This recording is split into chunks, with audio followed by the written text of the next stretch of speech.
Olá a todos, como é que vocês estão? Sou eu novamente, Helder de Araújo, canal Luz no Fim do Túnel. Hoje, 4 de março de 2024, uma segunda-feira em São Paulo, capital, Zona Sul. Uma chuvinha leve, por volta aí de 26 graus Celsius. Vamos aí aos assuntos mais interessantes e impactantes da geopolítica, da política e da cultura geral. O navio Rubimar foi atacado pelos famosos rebeldes Houthis. Finalmente afunda no Mar Vermelho. Quer dizer que aqueles homenzinhos de turbante e pés descalços conseguem afundar um navio do Reino Unido no Mar Vermelho. Um navio de carga aí da propriedade do Reino Unido, no dia 18 de fevereiro, foi atingido.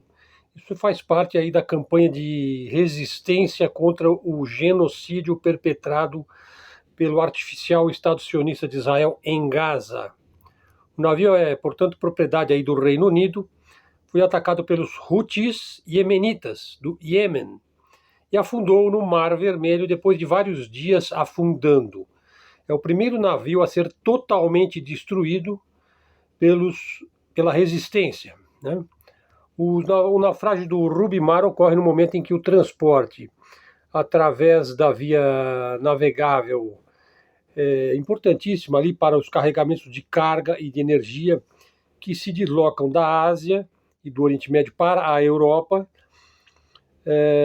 foi afetado aí pelos ataques Houthi, né? Muitos navios têm se desviado desta rota, e o naufrágio definitivo aí deste navio inglês poderá levar a mais desvios da região e as taxas de seguro, as seguradoras estão pulando de alegria, né? Ainda porque tudo é movido a dinheiro, né, no mundo ocidental, né? E as taxas de seguro vão ficar mais elevadas, né? E, enfim, isso provoca aí um aumento da inflação, né, global, e afeta também o envio de ajuda, inclusive para a região. O Rubimar tem bandeira de Belize e é operado pelos libaneses. Estava à deriva em direção ao norte depois de ter sido atacado lá no Estreito de Bab el-Mandab, via navegável crucial que liga o Mar Vermelho ao Golfo de Aden. A impressão que temos é que a OTAN está em maus lençóis, inclusive por causa da conversa dos militares alemães sobre ataque à ponte da Crimeia. Estão conspirando para atacar a Crimeia. Naturalmente, o nazismo ele nunca foi extinto ou desaparecido, enfim, ele continua, né, na alma alemã, né? Sobretudo nas forças armadas aí que restou, né? Os oficiais alemães de alta patente, aí generais, coronéis, discutiram o lançamento de ataques à infraestrutura civil russa, quer com o consentimento tácito oficial de Berlim, ou quer pelas suas costas. Veja, ambas as possibilidades. Berlim está de acordo, quer dizer, o governo está de acordo, ou o governo não sabe. Isso é preocupante. Falou a mídia Sputnik, o ex-oficial da Marinha do Brasil e especialista militar, comandante Robson Farinazzo. Ele disse: se as autoridades alemãs tivessem conhecimento, isso poderia ser comparado a uma declaração de guerra, disse ele, né? E afirma que Moscou e Berlim devem usar canais diplomáticos para acalmar as intenções agressivas, belicosas, nihilistas, né, e temerárias da Alemanha. É difícil imaginar, novamente o Robinson, né, que medidas Moscou poderá tomar se considerar que as ações dos oficiais alemães são uma provocação séria. Um outro especialista em relações internacionais, da PUC, da Pontifícia Universidade Católica de São Paulo, o Tito Lívio Barcelos Pereira, alertou que a situação pode levar a uma escalada ainda maior nas tensões entre a Rússia e a OTAN. Lembrando, a operação militar especial russa na Ucrânia é uma guerra da OTAN contra a Rússia. Vamos falar a realidade, né? Voltando à conversa, a conversa aí foi gravada pelos militares alemães e vazou, e confirma mais uma vez que a OTAN está absolutamente envolvida nesta guerra, por procuração, uma guerra proxy, né, que usa a Ucrânia como massa de manobra e massa de canhão. Os países da OTAN alegam não estar diretamente envolvidos no conflito ucraniano. Eles não estão diretamente envolvidos, o que é falso, porque você já tem perda aí até de almirante inglês na Ucrânia. Vários forças especiais americanas, mercenários aí do G7 aí, lutando pela OTAN de maneira anônima, né? Inclusive no alto oficialato ucraniano, né? Durante essa conversa que houve aí, que vazou do dia 19 de fevereiro, foi divulgada aí pela Margarita Simonian, que é editora-chefe da RT, e a empresa Rossiya Segodnya, grupo de mídia controlador do Sputnik, que é a principal mídia russa. Os altos escalões da Bundeswehr discutiram um possível ataque à ponte da Crimeia, com um dos oficiais alegando que 10 ou mesmo 20 mísseis Taurus vão ser necessários para destruir a ponte da Crimeia. Bom, agora vocês já sabem por que o Vladimir Putin, vamos ver que coisa mais pitoresca aí. Na entrevista que ele deu ao Tucker Carlson, ele falou: você prefere o Joe Biden ou o Donald Trump? Ele falou: não, nós preferimos a reeleição do Joe Biden, né, para presidir, né, os Estados Unidos por mais um mandato. Veja a carta e o discurso de um soldado do exército russo. Ele enviou essa carta ao presidente dos Estados Unidos, o Joe Biden. Veja, aqui está a carta traduzida. Veja só. Prezado senhor Joe Biden, presidente dos Estados Unidos da América, como guerreiros russos, queremos expressar-lhes a nossa mais sincera gratidão por ter enviado os tanques Abrams, que os Estados Unidos fornecem lucrativamente para a Ucrânia, agora mesmo, né? Você provavelmente sabe, recebemos bônus sempre que destruímos esses tanques. Quer dizer, o soldado russo está dizendo: olha, nós recebemos aí um adicional, né? Um bônus, né? Uma gratificação quando nós destruímos os seus tanques Abrams, né? Gostaríamos de pedir, continuando aqui, por favor, enviem mais tanques Abrams. Nesse momento são tão poucos tanques que não serão suficientes para todos nós. Temos que gastar muito tempo e esforço para encontrá-los, porque a Ucrânia é grande. Estamos prontos para transferir uma comissão de 10% para o seu cartão de crédito MIR, que é o sistema eurasiano que substitui o sistema SWIFT. Por cada tanque que destruirmos. Você é um grande patriota, presidente, o melhor presidente que a América já teve. Esperamos uma cooperação mutuamente benéfica. Juntos venceremos. Esse é o tipo de carta que o Joe Biden costuma receber, né? Falar agora das principais armas de guerra usadas pelos ucranianos na sua guerra contra a Rússia. Como eu já disse, guerra da OTAN contra a Rússia. O Javelin, míssil portátil dos Estados Unidos, serve para destruir tanques e veículos blindados. O Next Generation Light Anti-Tank Weapon, o NLAW, é um míssil portátil inglês, muito parecido com o Javelin. O Howitzer, que é um obuseiro, né, de fabricação americana, que tem um alcance de 40 quilômetros.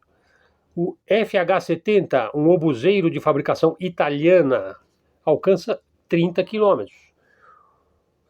O Grad, BM-21 Grad, que é um sistema aí de lançamento de foguetes de fabricação soviética, olha, que ainda está lá na Ucrânia, hein? O Bayraktar, drone turco, é usado para reconhecimento e ataques aéreos. As metralhadoras PKM AK-74 e a M249 SAL. Armas antiaéreas, o Stinger e o Igla. Né? O HIMARS, o High Mobility Artillery Rocket System, lançamento de foguetes, né, de alta mobilidade dos Estados Unidos. Esse aí alcança um pouco mais, 80 quilômetros. O Switchblade, drone dos Estados Unidos. Né? Os Estados Unidos e países europeus que são submissos aos americanos forneceram bilhões de dólares em ajuda militar à Ucrânia, incluindo armas, munições e treinamento. Como eu falei, quem dá o treinamento é gente aí que o MI6 envia, a CIA, né? A Vitória Nuland e outros neocons americanos garantem que a guerra da Ucrânia é muito importante para criar empregos nos Estados Unidos, né? Ela é bastante sincera, né, a Vitória Nuland, né? As armas de guerra utilizadas pelos ucranianos na guerra contra a Rússia não são essenciais para a sua defesa, infelizmente, para decepção aí do Ocidente coletivo, né? O fornecimento de armas pelos países ocidentais serviu apenas para o Ocidente produzir e vender armas com a finalidade de ganhar dinheiro em cima da desgraça do povo ucraniano. Essa é a realidade, né? Falar agora um pouco do Brasil, tá, pessoal? Veja, por que o Brasil, altamente desenvolvimentista e industrializado da época do regime militar, foi substituído por uma era neoliberal de desindustrialização acelerada e assistencialismo, a qual impede o desenvolvimento nacional. Quer dizer, você veio de uma fase aí de criação de hidrelétricas, rodovias, ferrovias, portos, aeroportos, hidrovias, uma fase excepcional do regime militar do ponto de vista da industrialização e desenvolvimento da infraestrutura brasileira, para uma fase de desindustrialização, de desmonte, né, de decadência, e uma fase assim em que o Estado serve mais como um Estado assistencial, né? Em vez de ele criar empregos e produção, ele cria auxílios e assistencialismo, né? Da onde veio isso? Veio de FHC, Fernando Henrique Cardoso. Falar a verdade, né? O maior legado de Fernando Henrique Cardoso não foi a estabilidade monetária do Plano Real, né? Porque isso veio de um contexto financeiro internacional colocado aqui no Brasil pelo Itamar Franco, sabe, do qual o Fernando Henrique era um ministro, e depois ele capitalizou isso eleitoralmente para ele como se tivesse sido dele. Falso, né? O Fernando Henrique Cardoso desmantelou o Estado nacionalista, desenvolvimentista e soberanista construído por Getúlio Vargas e que foi herdado, legado aos militares, aos bons militares que o Brasil ainda tinha na época do regime militar, malgrado os defeitos do regime militar. O fato é que o Fernando Henrique criou ou implantou aqui no Brasil um Estado neoliberal, extremamente corrupto e inchado, bem ao gosto dos tipos que pensam na América Latina como uma colônia de exploração, né? Os sistemas nacionais soberanistas, por exemplo, a Vale do Rio Doce, a empresa de mineração, a Telebrás, a Rede Ferroviária Federal e mesmo a Central de Medicamentos, que distribuía medicamentos, foram extintos ou privatizados para máfias internacionais, transnacionais. E foram criados as agências reguladoras, uma coisa que caracterizou muito o governo, o desgoverno aí do Fernando Henrique. Agências reguladoras, espécie de ONGs administrativas bastante onerosas e que servem para atender a lobbies políticos, né? Os bancos estaduais foram entregues de bandeja à linda classe dos banqueiros estrangeiros, levando os estados ao colapso financeiro em que estão até hoje, tá? Com raras exceções.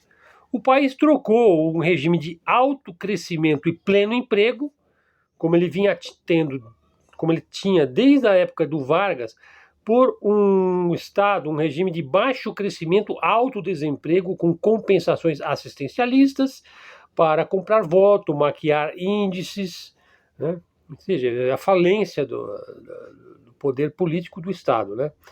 Sem falar na violência, drogas, criminalidade, o rebaixamento cultural e cognitivo da maioria da população. Tudo isso explode, então, com o FHC. Então, o FHC, ele fez o quê? Ele trouxe de volta a velha República Velha, né? Quer dizer, uma nova República Velha, né? E que se mantém até hoje, né? Não há governo de direita ou de esquerda que conserte isso daí. Teremos que retomar o desenvolvimento, ter uma meta, um projeto de país e retomar a trilha certa, né? Porque se pegou um atalho pantanoso. Esta parte aqui devo os créditos ao Felipe Quintas. Pessoal, então o nosso vídeo já está com 15 minutos e agradeço a presença de todos aí, prestigiem o nosso canal pequeno e novo de mídia alternativa, de mídia independente, canal de livre expressão e livre pensamento. Traga um seguidor para o canal, dê um like, assine o sininho aí do YouTube, faça um comentário. Se quiser me pagar um cafezinho, R$1, 50 centavos, tá aí o meu e-mail, que é o meu Pix, aí na descrição do vídeo. Sendo o que tínhamos para hoje, agradeço mais uma vez a atenção de todos. Até a próxima e fiquem com Deus.